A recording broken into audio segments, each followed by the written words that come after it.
ഒരു customer purchasing decision എടുക്കുന്നത് actually ഒരു 5 പോയിന്റുകൾ നോക്കിയിട്ടാണ്.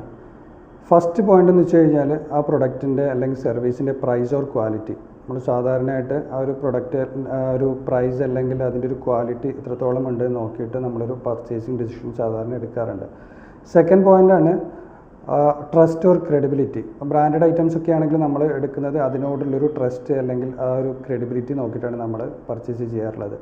തേർഡ് പോയിൻ്റാണ് കൺവീനിയൻസ് ആൻഡ് എക്സ്പീരിയൻസ്. നമുക്ക് ആ ഒരു പ്രൊഡക്റ്റ് എത്രത്തോളം അല്ലെങ്കിൽ ആ ഒരു സർവീസ് എടുക്കുന്നത് എത്രത്തോളം കൺവീനിയൻ്റ് ആണ്, അല്ലെങ്കിൽ അതിൻ്റെ ഒരു എക്സ്പീരിയൻസ് നമുക്കുള്ള അല്ലെങ്കിൽ അതിൻ്റെ ഒരു അവർ തരുന്ന ഒരു എക്സ്പീരിയൻസ് എങ്ങനെയാണെന്നുള്ളത് നോക്കിയിട്ട് നമ്മൾ പർച്ചേസിങ് ഡെസിഷൻ എടുക്കാറുണ്ട്.